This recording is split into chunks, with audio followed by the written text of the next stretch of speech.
Болуучу тарап Максат Мирзиёевич.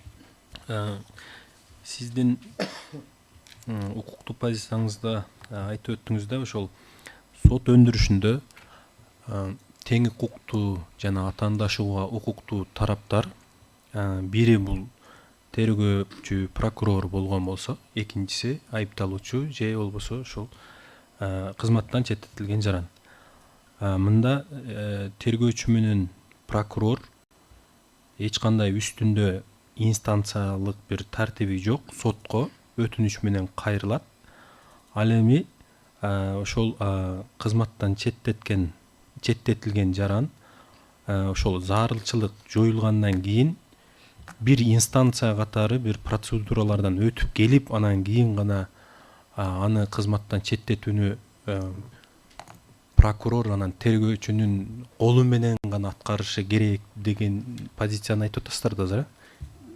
Ошол кодексте ошондой каралган. Прокурор менен тергөөчү айыпталуучуга же кызматтан четтетилген жаранга бир инстанция катары кайрылып калат экен да анда. Эми өтүш керек болот атпайбы алардан? Бул жерде сиз башкача түшүнүп атасыз да. Бул жерде деген эгерде силер жана прокурор мисалы үчүн жана сиздин учурда айтып атпайсыңарбы, баягы кыскартты, бирок жана кызматтан четтетүү жагын бирок карабай калды, же унутуп калды, же кандайдыр себептер менен чечкен жок деп атасыз да. Эми ошону биз айтып атабыз.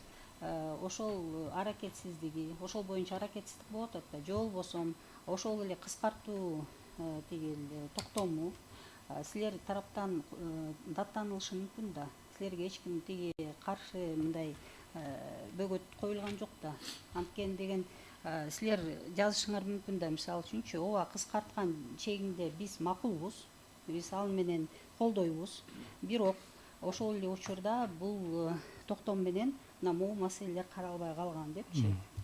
Ошону силер жана айтып атпайсыңар, биз антип баягы даттанган жокпуз, анткени кандайдыр бир бизге терс бир көрүнүштөр болуп калабы деген коркунуч пайда болду. Мен коргоп жаткан адамда, ошон үчүн мен баягы өзүмдүн адвокаттык иштеримди андан ары жылдырган жокмун деп түшүндүрүп атпайсызбы? Биз даттануу менен сотко кайрылабыз да ошондой, тергөө судьясына. Биздин учурда. Эгерде если вы жанагы Бир карап кыскартуу жөнүндө токтомун Маргарита Насырхановна, микрофонго угулгандай болсун. Сиз тияка кайрылсаңыз дагы жакыныраак, катуураак сүйлөңүз. Хорошо, макул. Эгерде силер жана кыскартуу жөнүндө токтомдун алкагында ушул маселени көтөрөм десеңер, анда сотко кайрыласыңар да. Соттун биринчи чечими алынды, ушул аткарылбай калды, аткарылсын деп тапшырма берет да, ошондой? Жок, эгерде мисалы үчүн сот жана кыскартты деп атпайсыңарбы силерчи? Силер айтып атасыңар, жана тергөөчү же болбосо башка бир кыскартса, сиз аны менен макул болуп атасыңар да, кыскарткан тарабында. Бирок жанагы жарым-жартылай эле чечилип калды деп атпайсыңарбы? Ошону менен макул болбосоңор, силер аны обжаловать этсеңер болот да, мындай даттаныпчы. Башка да механизмдер бар.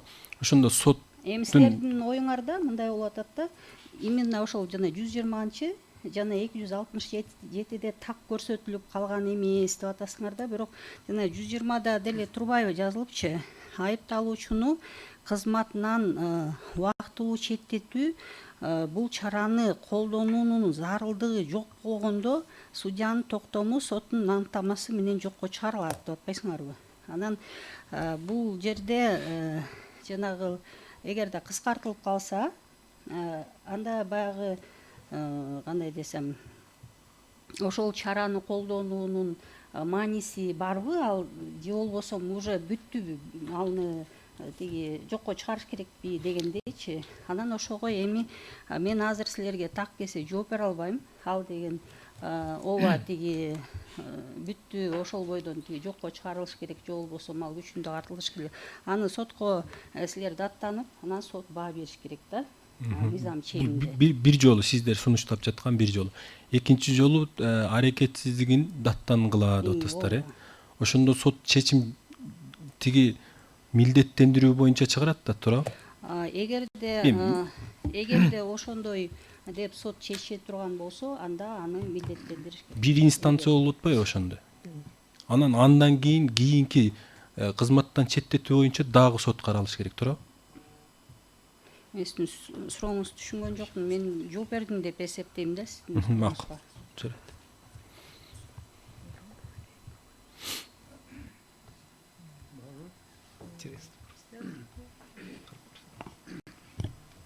Уруксатпы? Дагы сурооңуз барбы? Бериңиз. Нурсултан Жаныбекович. Айтсаңыз, соттук практикада бул кантип ишке ашырылат? Мисалы, жумушунан четтетилген кылмышы менен кыскартуу боюнча чечим кабыл албай калса, ошондой сиздерде статистика барбы? Биздин статистиканы карап чыктык. Статистика боюнча бизде ушул четтетүү боюнча канча ошондой кайрылуу болгон, алардын ичинен канчасы канааттандырууга жаткан жана канааттандырылбаган деген статистика бизде жүргүзүлөт экен. Ал эми анын ичинен канчасы боюнча тигил кайра аны жокко чыгаруу боюнча ошол тилекке каршы ошондой статистика азыр жок экен. Вот ошол боюнча сураганда мен эми мындай статистика барбы сиздерде? Жактоочу же болбосо жабырлануучу, айыпталуучу ошол тергөөчүнүн аракетсиздиги боюнча ушул сиз айтып атпайсызбы? Аракетсиздигине даттанса болот депчи. Ошол жумушунан четтетүү боюнча ошондой тергөө соттору караган бекен ошондой иштерди? Мисалы биз көбүбүз билбей калсак, башка адвокаттар, башка айыпталуучулар ушул тергөөчүнүн аракетсиздигине же прокурордун аракетсиздигине жумушунан четтетүү боюнча процессуалдык чечим кабыл албай койду деген боюнча. Барбы ошондой статистика? Андай статистика ошо жүргүзүлбөйт экен деп айтпадымбы, ошон үчүн мен азыр силерге так жооп бере албайм. Кийинки суроом. Айтсаңыз, жогорку сотто ушул боюнча пленум иштелип чыкканбы? Жумушунан четтетүү боюнча.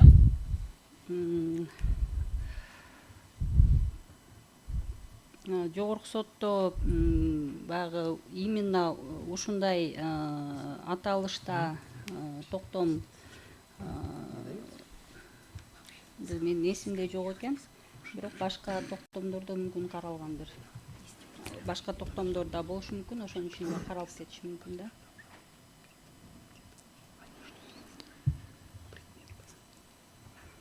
Айтсаңыз, сиздин оюңузча ушул жогорку соттун пикири боюнча тергөө сотунун баардык чечимдери же айрым чечимдери кандайдыр бир адам укуктарына тиешелүү болгон жагдайлар сөзсүз түрдө кайра каралышы керекпи? Жогорку инстанция тарабынан, мисалы эле апелляциялык инстанция тарабынан же болбосо апелляциялык көзөмөл иретинде сөзсүз түрдө каралышы керек деп эсептейсизби же эсептебейсизби? Биздин Кыргыз Республикасынын конституциясында бул кайра кароо тартиби мыйзам менен аныкталат деп каралган да. Демек, бул жерден мындай бүтүм чыгарсак болот.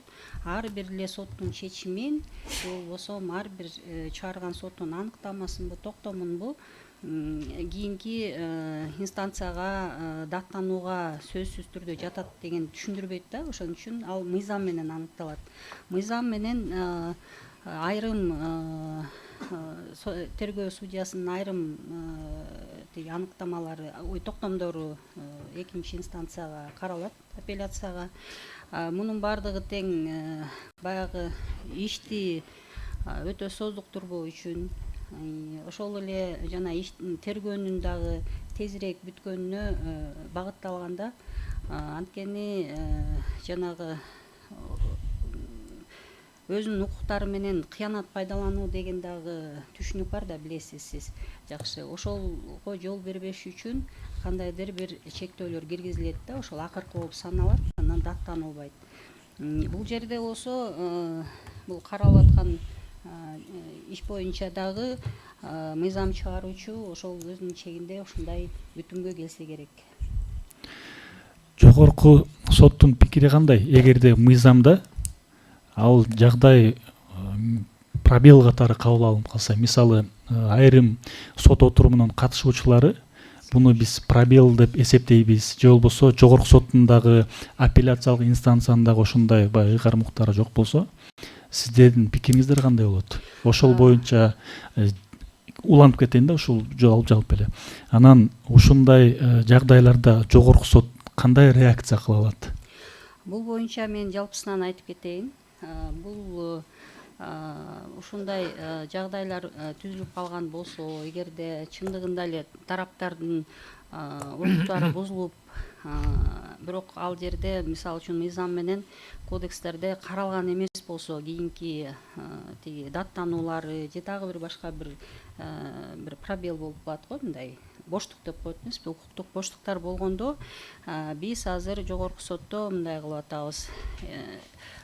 Жана соттук тажрыйба менен ал бекемделди да. Мисалы үчүн биз аныктадык, чын эле ушундай болуп калган экен дегенде биз ошол жерден баягы тийиштүү кайсы беренелерге өзгөртүү киргизүү жатса, ошолордун баарын даярдап, анан юстиция министрлиги менен биз эме түзүлгөн жобо бар, бекитилгенчи чогуу. Бул эми меморандум эмес, бул положение жобобуз бар. Ошонун негизинде биз юстиция министрлигине жөнөтүп атабыз, биздин сунуш катары да. Анткени бизде азыр ошондой бизге укук берилген, жана мыйзамдарды жакшыртуу боюнча деген. Ошонун алкагында биз сунуштарды берип атабыз. Мына сот тажрыйбасында ушундай боштуктар аныкталды, же болбосо коллизиялар аныкталып атат, же болбосо биздин сот процессинде ушул жарандардын укугун тийиштүү түрдө деңгээлде коргоо үчүн бизде мындай сунуштар бар деп туруп, биз ал жакка жөнөтүп, юстиция министрлиги андан ары жалпылап, алар андан ары жылдырып атышат. Ушундай кылып иштеп атабыз азыр. Айтсаңыз, тергөө соттору тарабынан же болбосо райондук соттор тарабынан сиздерге кат кабарлама же болбосо кандайдыр бир түшүндүрмө берүү боюнча же пленумдун жагдайларын ачыктап берүү боюнча, ушул жумуштан четтетүү боюнча жагдайлар боюнча кайрылуулар келип түшкөнбү? Мисалы, тергөө соту мага айыпталуучу кайрылып атат деп, мисалы да, айыпталуучунун укугу жок да, бүгүнкү күндө кайра өзү өтүнүч бергенгечи же райондук сотторго аз бир укуктары жок да азыркы күндө. Ошол боюнча сиздерге кат кабарлама келгенби? Себеби дегенде сиздер конституция боюнча право законодательный инициатива сиздерде да бар. Укуктары жок, бирок кайрылгандар көп болуп атат деп сиздерге даттангандар болобу? Райондук соттон же болбосо тергөө соттору? Түшүндүм сурооңузду.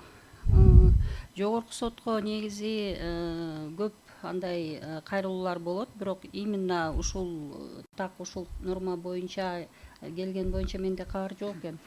Бирок негизинен жергиликтүү соттордо кандайдыр бир суроолор болсо сөзсүз бизге кайрылып турушат. Бизде биздин илимий консультативдик кеңеш да бар. Ошол жакта да каралат. Ал жерде кеңири биринчи инстанциядан жогорку соттун судьяларына чейин жана башка мамлекеттик органдардын илимий кызматкерлерден турган бизде кеңешме бар. Ошол кеңешмеге салып, ал жерден дагы талкуулар болуп турат. Түшүндүм. Айтсаңыз, жогорку соттун пикири кандай? Мисалы, сот адилеттигин ишке ашыруу боюнча акыркы инстанция сиздерсиздер. Ушул биз азыркы айтып жаткан мыйзамда даттануу укугу жок болгондо, даттануу укугу жок деп айтып аткандан кийин теңдик принципине каршы келет деп ойлойбу жогорку сот же ойлобойбу? Мисалы, адилеттүүлүк коргонууга, теңдик укукка ээ боло албай жатат деп ойлойбу же ойлобойбу? Пикири кандай бул боюнча? Сиздин сурооңузга мындай жооп берет элем да. Сот органдары, жогорку сот болобу, жергиликтүү сот болобу, бардыгы тең ошо колдонулуп жаткан мыйзамдардын чегинде ар бир жарандын укугун толук коргогонго мүмкүнчүлүк түзүшү зарыл. Ошондой түзүлүш керек. Ошол эле учурда биздин конституция менен ар бир жаранга дагы кеңири укук берилген да, өзүнүн укугун ошол эле мисалы үчүн жарандык иш болобу же болбосо тигил кылмыш иши болобу, ошонун эле алкагында эмес, мисалы үчүн ушул конституциялык сотко чейин кайрылып укугун коргогонго. Анан бүгүн биз баардыгыбыз ушул жерге бул баягы биз эки тарап катары эсептешибиз керек да. Биз баардыгыбыз тең бул жерге ошол бүгүн Конституциялык сот бизге ошол туура жагын чечип берет деген максатта келдик. Эгерде ошол жерде тактоо киргизиш керек экен деген пикирди билдирип Конституциялык сот чечим чыгарып мыйзамга тийиштүү өзгөртүүлөр киргизсе, биз аны аткарабыз. Анткени биз мыйзам колдонуучу орган катары. Сиздердин өзүңүздөрдө мыйзамды иштеп чыгуу боюнча бөлүмдөр барбы? Ооба. Ошол жакта ушул жагдайлар каралганбы, каралган эмеспи? Бизде эгерде айтып атпаймынбы, жергиликтүү соттордон келген пикирлер боюнча ошол жогорку соттун практикасында келип чыккан же болбосо жанагы соттун практикасын жалпылоо бизде дайыма жүрүп турат. Ошолордон келип чыккан маселелерден ошо келип чыккан суроолор боюнча бизде сунуштар даярдалып турат. Анан бирок эми бизде деген мындай экен да, процесстик кодекстер дагы чоң, билесиңер да. Анан турмуштук жагдайларда ар кандай болот. Ар бир тиги жагдайды баягы биздин отдел өзүнөн өткөрөт дегенден алыс элем да. Невозможно, наверное, ал дагы. Мына ушундай нерселерден келип чыгат да. Түшүндүм.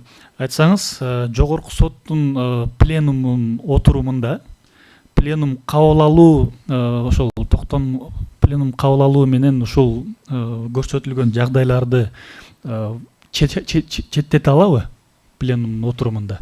Мисалы, кайрылуулар келип түшсө сиздерге жарандардан, жактоочулардан же башка баягы кызыктар тараптардан жогорку соттун пленумуна кандайдыр бир сунуштар же өтүнүчтөр келсе, пленум ушул жагдайды карап экспертиза же болбосо талкуу жүргүзүү жолу менен ушул мыйзамда болгон пробелди өзүнүн ыйгарымдыктарынын негизинде кабыл ала алабы, четтете алабы ушул нерсени, ушул пробел деп эсептесе? Эгерде вот сиз айткандай укуктук боштук болсо, аны пленум менен толуктоо мүмкүн эмес деп эсептейм. Анткени жогорку соттун пленуму бул мыйзамдын негизинде жазылат. Ошо мыйзамда бар нерсени биз туура колдонгула деп сотторго багыт беребиз да.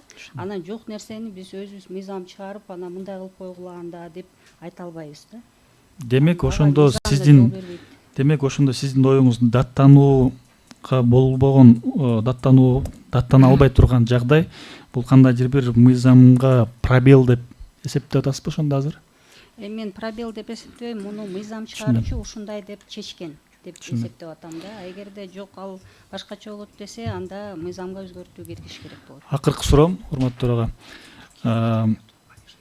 Апелляциялык инстанциянын соттору тарабынан сиздерге кайрылуу келгенби? Тергөө сотторунун даттанылбай турган чечимдерине да даттануу келип түшүп атат. Кандай чечимдерди кабыл алсак болот пленумдун алкагында же түшүндүрмө бере аласыңарбы деп? Мисалы, тергөө сотунун чечими кабыл алган токтому даттанылууга жатпайт деп 120-беренеде 260 турат. Анан ал боюнча апелляциялык инстанцияга райондук сот аркылуу берип атат. Алар сөзсүз түрдө кетириши керек. Анан апелляциялык инстанция сиздерге кат жөнөттү беле ушундай боюнча бизге кайрылуулар келип атат, даттануулар келип атат. Мен сизге жооп бердим. Именно ошо силер карап аткан маселе боюнча менде кабарым жок экен, андай кайрылган. Суроом жок, урматтуу төрага.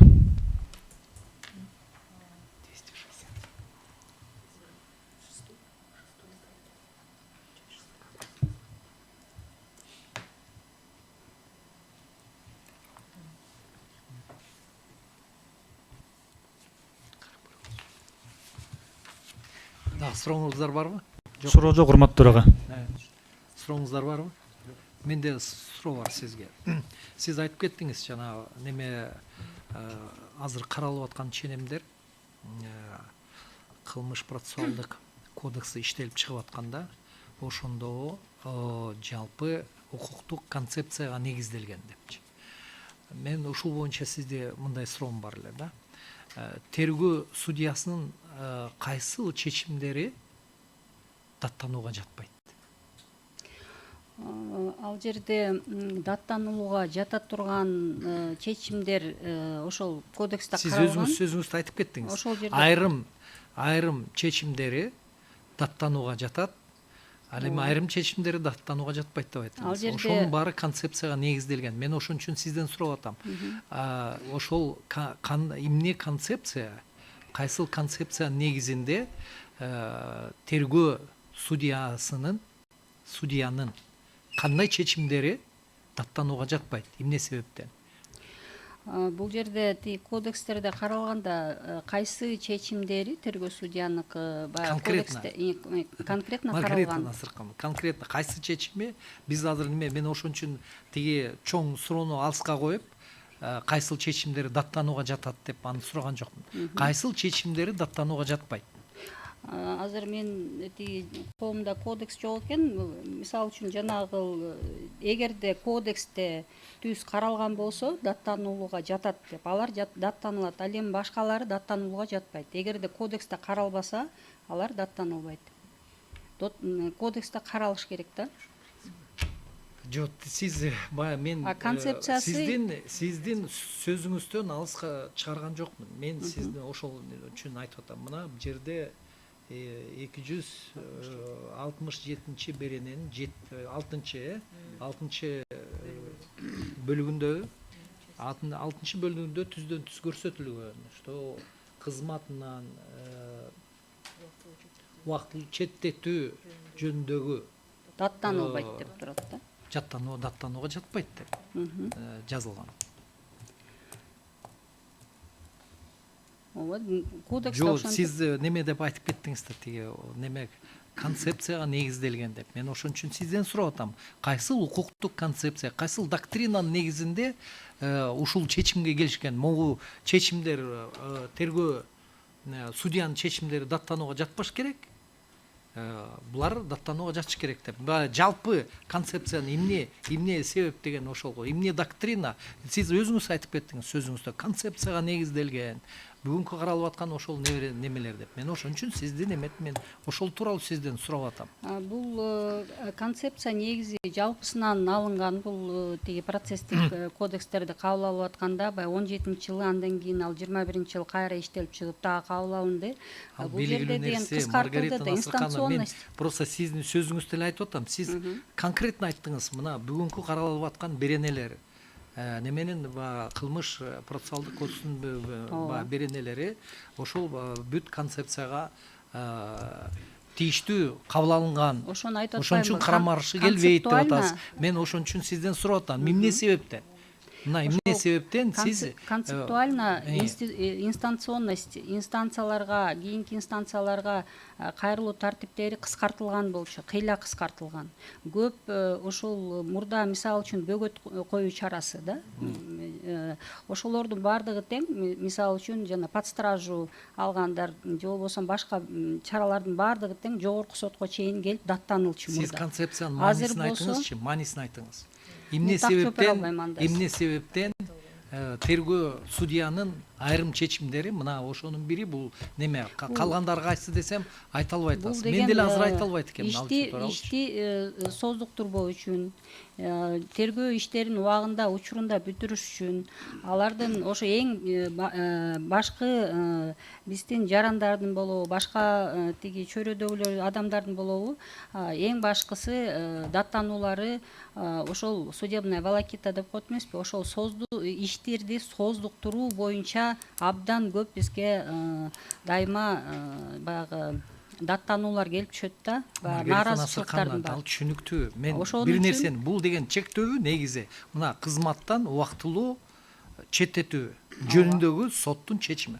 Бул адамдын укугун негизи эле чектөөгө киреби же кирбейби? чектөөгө кирет, анткени Чектөөгө киреби? чектөөгө кирет. Бирок Анан ал ошон үчүн деген мен сизден сурап атам. Чектөөгө кирсе, эмне себептен ошол чечим даттанууга жатпайт деп. Сиз айтып атасыз, мына азыр айттыңыз, мына шишти созбойлу деп. Ошол элеби же башка дагы бир себептер барбы? негизинен ошол Укуктук себептер мисалы түшүнүп үчүн, атасыз, ооба, мен жалпысынан түшүндүрүп атпаймынбы? Ошол конституцияда кайсы бир убактарда адамдын укугуна чектөө киргизгенге, эркиндигине чектөө киргизгенге болот деп конституцияда каралган. Ошонун негизинде ушундай чектөө киргизилген. Эгерде жана кылмыш иши козголуп, ал ишти баягы тергөө ичинде болобу же сот ишине жолтоо боло турган болсо же башка бир негиздер болсо ага чектөө киргизип аны кызматынан чектетсе болот деп ага укук берип атат мыйзам чыгаруучу. Бирок ошол эле убакта ал конституциянын жана нормасынан чыккан жок. И ал дагы биз чектөө киргизүү жөнүндө суроо неметкен жокпуз. Эмне үчүн бул чектөө киргизилип атат? Ооба. Эмне себептен? Анын керектүүлүгү же керексиздигин жөнүндө маселе мен азыр ал жөнүндө суроо берген жокмун. Сиз жана өзүңүздүн эле сөзүңүзгө мен ошону улап кетейин деп атам. Тиги эмне себептен даттанууга жатпайт деп. Бул түшүнүктүү, бул баягы эмне себептен чектөө киргизилип аткан. Эмне себептен ошол чектөө даттанууга жатпайт. Өзүңүздүн сөзүңүздөн концепцияга негизделген деп атасыз, мен ошон үчүн сурап атам. Ошол соттук териштирүү баардыгы тең өз учурунда жана кыска мөөнөттө бүтүргөнгө бул багытталган. Ошондуктан ошондой Отуруңуз. чектөөлөр киргизилген. Отуруңуз. Рахмат.